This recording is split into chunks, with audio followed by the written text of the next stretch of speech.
The National Weather Service in Fort Worth has issued a severe thunderstorm warning for southern Wise County in north central Texas until 6 p.m. At 5:15 p.m., National Weather Service meteorologists detected a severe thunderstorm capable of producing ping-pong ball-sized hail and damaging winds in excess of 60 miles per hour.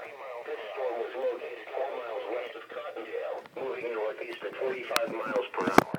The severe thunderstorm will be near Bridgeport around 5:20 p.m., Boise and Aurora around 5:25 p.m., Decatur around 5:30 p.m. For your protection, move to a sturdy shelter until the storm has passed. If you are caught outside, seek shelter in a strong building and stay inside, away from windows until the storm has passed.